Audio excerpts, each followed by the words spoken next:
안녕하세요. 부동산을 보는 눈 리얼아이 박감사입니다. 경기가 심각하긴 한 것 같습니다. 하느니 금리 인하 조치를 발표를 했죠. 내년에도 최소 두세 번은 더 낮출 거로 예상을 하고 있습니다. 16년 만에 2회 연속 기준금리 인하를 단행했어요. 그만큼 더 큰 충격을 맞기 전에 경기를 살려야 한다는 압박감이 있었습니다. 우리나라 상저하고 경제에 무지 좋아질 거다 이렇게 낙관적인 전망을 했었는데 내년에 이어 내후년까지 1%대 저성장을 보일 걸로 예상하고 있습니다. 외환위기 당시 이쯤 되는 수준입니다. 그만큼 심각한 경기 침체가 우려되고 있어요. 글로벌 금융위기 이후에 계속해서 금리 인하를 통해서 경기를 활성화시키려는 노력을 했었는데 지금 16년 만에 그만큼 안 좋은 상황을 예상하면서 금리 인하를 단행했습니다. 금리가 한참 상승하던 시기에 제가 얘기했던 거 있죠.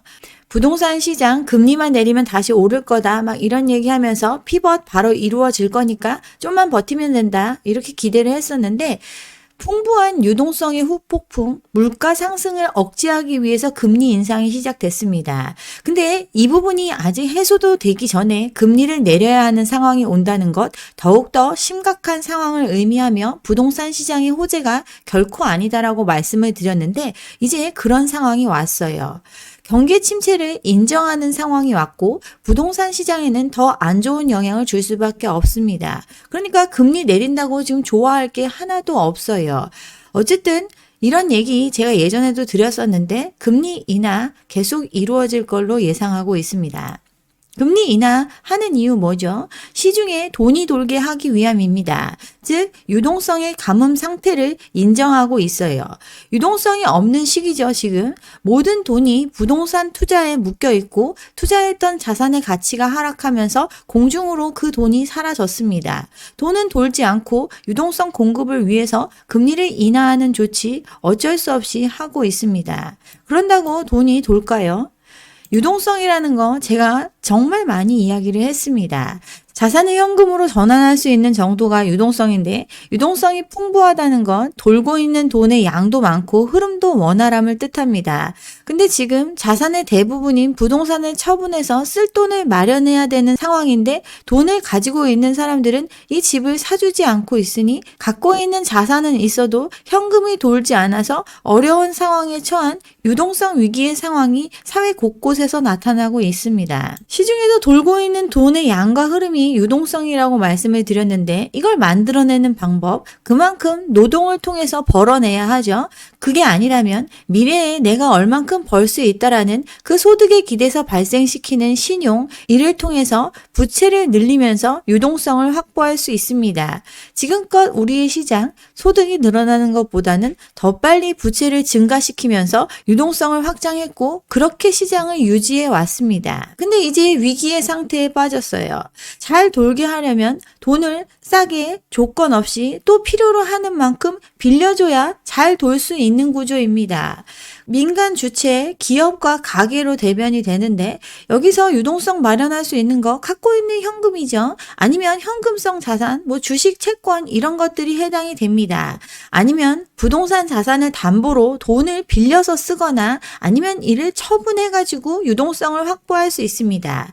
또는 돈을 잘 벌 수 있는 사람들한테 신용의 기초에서 대출을 받을 수 있죠. 가게는 그렇고 나아가 기업들, PF 같은 것들 이런 것들 프로젝트의 사업성을 보고 돈을 빌려주는 신용대출의 개념이라고 볼 수 있습니다. 어쨌든 이렇게 유동성을 마련할 수 있는데 지금 유동성 위기에 가장 취약한 부분에서 흔들리고 있습니다. PF 대출이 그 대표적인 예죠. 사업성만 믿고 돈을 빌려줬는데 이 사업성에 대한 의심이 드니까 이 부분에 대한 유동성이 마르기 시작을 했고 그 위기 상황에서 가장 많이 흔들리고 있습니다. 우리나라의 유동성은 대부분 대출을 받거나 신용을 통해서 창출됐습니다. 그 결과 가계부채 폭증했죠. 가계와 동일시되는 자영업자 대출도 급증을 했고 또 민간 사금융인 전세보증금의 규모도 엄청나게 늘어나면서 유동성을 확보했습니다. 기업들도 코로나를 겪으면서 위기의 상황을 넘기기 위해서 대출을 많이 활용했죠. 또 가계와 기업의 부족한 부분을 보충해주기 위해서 국가 또한 적자 재정, 즉 부채를 늘려가면서 유동성을 퍼부어 왔던 시장입니다.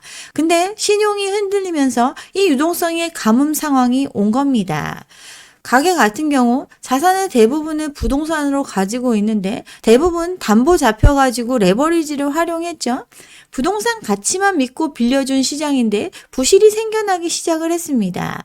연체가 심각해지고 부동산 처분 외에 스스로 갚을 수 있는지 능력을 따져보기 시작하니까 돈을 더 빌려줄 수가 없습니다. 현금 가지고 있는 사람 유동성 풍부하죠. 그런데 이 현금은 전체 가계의 1%가 가지고 있습니다. 나머지 99%는 부동산 아니면 주식, 코인 이런 거 조금 하죠. 주식 같은 경우 시가총액 코로나 직전과 비슷한 수준인데 수많은 IPO 상장 등을 통해서 갖고 있던 현금을 이 주식시장에 쏟아붓는데 주식시장이 하락하니까 그들의 자산은 사라졌습니다. 앞으로 잘 벌고 잘 갚을 거라는 신용에 기대서 창출된 유동성이 이제 막히는 상황이 왔어요. 나라 자체도 그렇죠. 2%의 성장률, 이거 저성장을 의미합니다. 최근 5년간 거의 이 수준이었는데 이제 이 2%도 달성 못하는 수준으로 돈을 잘 못 벌어낼 나라로 낙인이 찍혔습니다. 이러니까 전격적인 금리 인하로 들어갔어요. 여력이 있는 사람들은 금리를 내려서 돈을 더 빌려서라도 이 상황을 타개해 가길 바라는 마음으로 금리 인하가 단행이 됐어요. 그만큼 내수는 붕괴 직전입니다. 근데 이 유동성의 본질 생각해보면 우리나라 돈이 아닙니다. 전 세계에서 통용되는 달러를 기반해서 환산해 봤을 때 더 유동성은 쪼그라들고 있습니다. 삼성전자 외인 비중이 올해 최저치를 기록을 했습니다. 우리나라 주식시장의 큰 부분을 차지하고 있는 삼성전자, 이 중에 절반 이상이 외국의 자본이었는데 그 자본이 빠져나가고 있어요. 삼성전자 내다 팔고 있죠. 그러니 주가는 하락을 하고 있고 코스피 지수도 그만큼 떨어지고 있습니다. 자산이 공중에서 증발하고 있습니다. 증시에서 외국인들 지금 돈 빼서 나가고 있고 우리나라 주식시장에 들어올 돈이 사라지니 주가는 하락하고 유동성은 축소되고 있습니다. 또 팔아서 다 달러로 바꿔갖고 나가니까 시중에 달러가 부족해지죠. 환율은 상승하고 원화 가치는 더 하락하게 되니 유동성은 더 축소됩니다. 여기에 금리 문제까지 겹쳐 있죠. 한미 기준금리의 역전, 이거에 대해서 많이 설명을 드렸는데 미국, 우리나라보다 안전하고 더 성장 가능성이 있는 나라에서 더 높은 금리를 주면서 자금을 끌어모으고 있는데 우리나라의 돈이 빠져나가지 않게 하려면 그만큼 높은 금리를 유지해야 하는 것, 이게 기본적인 구조인데 이 금리가 역전되는 현상 잠깐 벌어진 게 아니라 2년 넘게 이어지고 있습니다. 상대적으로 저금리 기조를 계속 유지하고 있으니 환율은 더 상승하게 되는 요인이 되죠. 환율이 높아지면 수입 물가 상승하고 성장은 안 되는데 물가는 잡히지 않는 스태그플레이션이 고착화됩니다. 이게 현재의 입장입니다. 진짜 유동성이라고 할 수 있는 부분도 말라가고 있는 게 현실이에요. 여기에 미국의 변수가 또 생겨났죠. 트럼프 2.0이 시작이 되면서 우리나라 같은 경우 ATM기로 전락하고 있습니다. 여기에 수출은 적신호를 보이고 있죠. 기본적인 구조적인 문제까지 안고 있습니다. 태어나는 아이들은 줄고 은퇴하는 늙은이만 늘어나고 있으니 생산 인구의 드라마틱한 감소를 겪고 있는 구조적인 문제까지 안고 있어요. 금리를 내려서라도 유동성을 공급하고 싶지만 실질적으로는 유동성 축소의 시대를 맞이했습니다. 아니, 위기의 시대라고 볼 수 있습니다. 그런데 부동산 과열로 인해서 부동산 공급은 과잉의 시대를 맞이했어요. 유동성이 축소되는데 유동성과 맞바꿔야 할 공급 물량은 많아지면 가격은 내려가야 되는데 이 가격 내려가는 것 또 다른 자산의 축소를 의미하기 때문에 이걸 부양하는 정책을 하면서 더 부작용을 키웠습니다.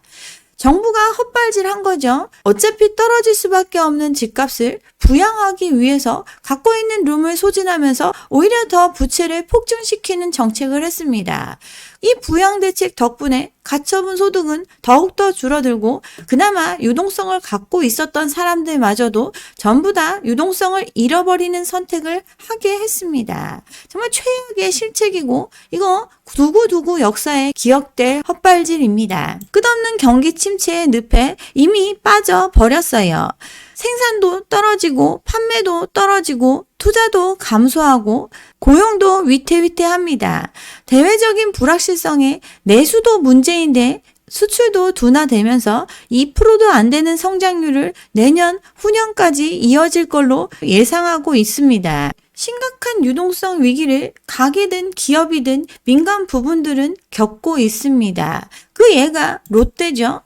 롯데 승자의 저주에 걸렸다고 지난 영상에서 말씀을 드렸는데 지금 기업의 상징인 롯데타워 담보로 제공하고 대폭 구조조정에 나섰습니다. 절박한 승부수가 통할지 미지수이지만 어쨌든 유동성 확보를 위한 모든 조치에 들어갔어요.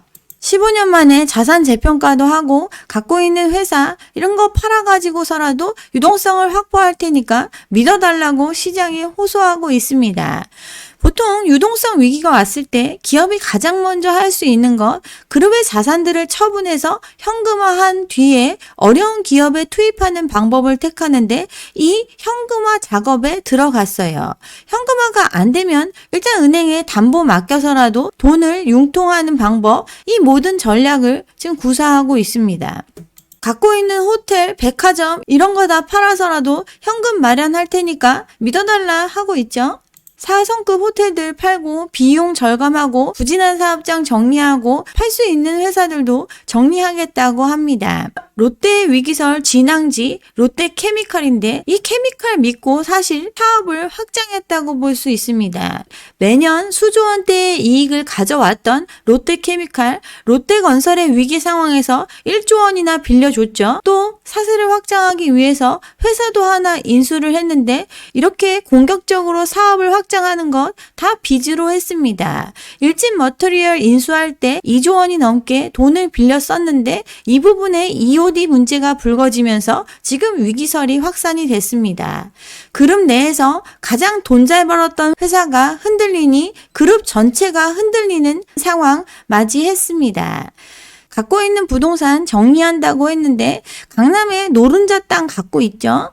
4조 원 가치의 금싸라기 땅인데 지금 이것도 팔아야 할 수도 있는 위기의 상황입니다. 강남 한복판에 10,000평이 넘는 부지고 요즘 서울시 계속 막 다 풀어주고 있기 때문에 복합 개발도 할 수 있는 알짜부지 땅인데 이걸 팔아서라도 지금 급한 불을 꺼야 하나 고민하고 있습니다. 롯데 렌탈, 롯데 캐피탈 뭐 이런 것도 다 판다고 하고 부산 센텀시티 백화점도 판다고 하고 이런 구조조정 작업이 한창입니다. 직접적인 위기설의 단초가 됐던 거 아까 말한 회사 인수하느라고 발행했던 2조 원대 회사채 이 부분에서 발생을 했죠. 기한이익 상실 사유가 발생을 했습니다. 이자보다 5배는 남는 장사를 하고 있어야 이거 꾸준히 갚을 수 있으니까 이 조건 맞추라고 했는데 못 맞추는 상황이 됐죠. 갖고 있는 거 팔아가지고 정리할 수도 있겠지만 하나라도 선언이 되면 전체 채권의 위험 신호기 때문에 지금 이렇게 그룹 전체가 움직이고 있습니다. 유동성 위기의 무서움을 지금 보여주고 있는 전형적인 예라고 볼 수 있어요. 부동산 자산만 67조에 현금 17조, 뭐 74조인가 이렇게 갖고 있다고 하는데 위기설이 진화가 안 됩니다. 부동산 자산 이렇게 늘어난 거 레버리지 활용해가지고 여기저기 개발 사업에 참여하고 보증 서고 사세를 확장했죠. 또 남의 돈 거저 쓰는 시장이었으니 빌려서 여기저기 투자를 했습니다. 롯데건설 같은 경우 PF 시장의 큰 손이라고 얘기할 정도로 수많은 프로젝트를 진행하고 있는데 위기가 터지고 둔촌주공 분양 안 되면서 위기설 나오고 케미컬에서 돈 1조 빌려가지고 겨우겨우 넘어갔는데 결국 빚을 빚으로 막았던 상황이 지금 더 크게 다가오고 있습니다. 롯데케미칼 돈 계속해서 잘 벌 줄 알고 회사도 사고 어려운 건설에 돈도 빌려주고 했는데 지금 그들이 위기에 처했습니다. 회사 살 때 2조 7천억 정도 들었는데 이것도 레버리지 활용했는데 경기가 하강하고 돈을 못 버니 그 조건에 못 맞췄어요. 이제 바로 회수 당할 수도 있는 상태. 돈 있으면 아무 문제 없는데 대부분 부동산입니다. 없으니 알짜배기라도 지금 당장 다 팔아서라도 마련해야 되는 입장, 유동성 위기에 처해 있어요. 부동산 부자 기업, 우리나라 유수의 대기업도 돈이 없으면 망하기 직전으로 몰릴 수 있는 이런 상황인데 가게는 더합니다. 은행들이 말하는 가계의 부자 기준 현금 10억 정도죠. 10억 이상의 유동성을 갖고 있는 사람 부자로 생각합니다. 근데 지금 부자 됐다고 믿고 있는 가게들 대부분 현금 10억이 아니라 부동산 수십억 갖고 있다고 생각합니다. 아파트, 상가, 투자용 부동산 이런 것들 갖고 있고 그게 얼마가 올랐으니까 부자 됐다고 생각하지만 대부분 빚을 활용해서 가지고 있습니다. 근데 이 자산의 가치가 계속해서 떨어지고 팔거나 대출 받아서 유동성을 확보하고 싶은데 대출도 안 나오고 팔리지도 않는 시장입니다. 10월에 서울 아파트 매매량 20% 빠졌죠. 악성 미분양은 1년 반째 쌓여가고 있습니다. 안 빠질 것 같던 가격, 그동안 사주는 사람 은행에서 대출 받아가지고 시장에 들어와줬는데 대출이 막히니 아무도 못 사주고 팔리지가 않으니 가격은 조정되고 있습니다. 전반적으로 차갑게 식어가고 있는 부동산 시장입니다. 용산, 성동 굉장히 선호도 높은 지역인데 여기서도 집값이 큰 폭으로 하락한 사례가 나오고 있습니다. 물론 다시 올라갔다, 그 가치가 유지되고 있다 이렇게 항변하지만 실제 돈을 손에 쥐려면 가격을 떨어뜨리지 않으면 팔리지가 않습니다. 부동산 화랑을 타고 아파트가 뜬다, 아파트 대체 상품이 뜬다, 일단 분양받으면 나중에 피받고 팔 수 있다. 수많은 사람들이 빚을 두려워하지 않으면서 분양을 받았는데 잔금도 안 빌려주고 분양가보다 싸게 내놔도 다시 사주는 사람이 없습니다. 오피스텔, 생수 이런 거 화랑기에 엄청나게 팔렸는데 지금 온갖 잡음이 발생하고 있고 정부 차원에서는 규제를 다 풀어주면서 활성화시키려고 하고 있지만 여기에 돈을 쏟아볼 사람이 아무도 없습니다. 마피 1억에 내놔도 안 팔리고 아무도 움직이지 않는 시장입니다. 수년간 로또 분양을 이야기하면서 아파트 그렇게 많은 공급이 있었지만 서로 못 사서 안달났었는데 지금 눈물의 마피로 내놔도 안 팔리는 시장이죠. 분양권, 조합원 입주권 가격이 분양가보다 낮아졌어도 이걸 사줄 사람들 역시 돈이 없습니다. 공급이 부족하다 노래를 했지만 물리적 공급은 계속되고 있었어요. 입주 물량은 늘어나고 전세가 계속해서 높여서 받을 수 있을 거라 생각했지만 이거 전세 채워주기가 어렵습니다. 전세가는 떨어지고 물량은 많고 그치만 분양가는 내야 되는데 돈 구할 길이 없으니 처분하기 위해 남들보다 싸게 판다고 내놓는 물건들 쌓여가고 있습니다. 계약금만 있으면 나머지 다 대출받아서 때울 수 있을 거다 생각하고 실제로 그렇게 연명해왔던 시장인데 돈은 안 빌려주고 이자 못 갚는 사람들 늘어나고 있습니다. 연체율은 계속 상승하고 있죠. 특히나 급전으로 통하는 카드사, 저축은행 이런 데 대출의 연체율 최근 들어서 급증하고 있습니다. 카드 연체 2달 이상 연체되면 거의 떼인다고 봐야 되는데 연체율 급속도로 올라가고 있어요. 1금융도 연체율 엄청 늘어나고 있고 대출 증가 때문에 하반기에 거의 문을 닫다시피 했습니다. 당장 현금을 필요로 하는 사람들은 많은데 돈을 안 빌려주니까 카드론, 캐피탈, 저축은행 이런 데서 돈을 막 빌려 썼는데 이거 연체가 급증하고 있습니다. 저축은행 연체율 8% 중반까지 올라갔죠. 경기는 안 좋아지고 있고 연체율 같은 경우 더욱더 증가할 수밖에 없는 필연적인 상황입니다. 은행권 대출 받으려면 오픈런 할 정도로 지금 대출은 꽉 조여진 상태이죠. 2단계 스트레스 DSR 시행을 미뤄가면서 부동산 시장을 부양했습니다. 그 후폭풍이 지금 왔고 그러니 부랴부랴 쪼이고 있으니 갑자기 막힌 것처럼 시장은 당황하고 있습니다. 연내 많게는 수조 원을 줄여야 하는 금융사들 지금 발등에 불 떨어졌죠. 시중은행의 가계대출 급증하게 된 거 정책성 대출 주담대가 주요 원인이었는데 이거 축소하라고 권고했다가 욕 엄청나게 먹었지만 결국 축소되는 수순으로 가고 있습니다. 그만큼 여력이 없는 상황입니다. 연체가 늘어나서 부실이 늘어나니까 대출 규제의 강화 섣불리 풀 수가 없습니다. 기준금리 내리는 조치를 해서 시장의 유동성을 공급하고 싶지만 개개인별로 빌려가는 사람들의 신용과 대출의 상환 능력을 보면 빌려줄 수가 없습니다. 대출 금리를 더 올려가면서 덜 빌려주려고 하고 있으니 유동성 위기 상황은 해결되지 않습니다. 연 12%라도 빌려 쓰는 고신용자 늘어났습니다. 저축은행 같은 경우 평균 15% 금리 이 정도 수준인데 12% 적용받는다는 거 그만큼 신용이 있는 사람이라고 볼 수 있습니다. 저축은행 리스크를 짊어지면서 돈을 마구마구 빌려줄 정도로 여력이 있지 않습니다. 이미 PF 시장의 문제 아직 본격화되지 않고 이연시키면서 눌러놓고 있는데 이렇게 눌러놓은 상황에서도 살얼음판을 걷고 있는 저축은행들 마구마구 돈을 빌려줄 순 없습니다. 그러니 신용 좋은 사람들한테 12% 이자로 돈을 빌려줬어요. 보수적으로 빌려준다 하지만 시장은 더 많은 돈을 필요로 하고 있습니다. 목표치의 2배 이상 이미 대출을 내준 상황인데도 더 돈을 빌려주지 않으면 망하게 생긴 시장입니다. 근데 내년에는 더 큰 후폭풍이 예고되어 있죠.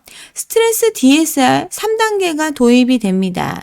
이미 목표치를 2배 가까이 초과한 상태에서 연체는 늘어나고 이거 못 줄였으니 목표치는 줄어들고 대출의 문은 더욱더 줄어드는데 여기에 조건까지 강화됩니다. 2단계 스트레스 DSR 7월에 도입되기로 했었는데 2달 연기하면서 수요가 급증을 했고 또 정책 자금을 그렇게 풀어가면서 집값 부양을 했으니 금리 내릴 거니까 돈 빌려 쓰자 이렇게 뛰어든 사람들 덕분에 가계대출의 폭증은 이루어졌습니다. 이렇게 늘어난 것 때문에 올해도 내년에도 대출을 대폭 늘리기는 여력이 없습니다. 지금 대출금리 고금리로 유지하고 수요 관리해도 서로 돈 빌려달라고 아우성치는 상황이니까 줄이는데 애를 먹고 있고 그러니 대출 자체를 아예 중단하는 초강수를 두고 있습니다.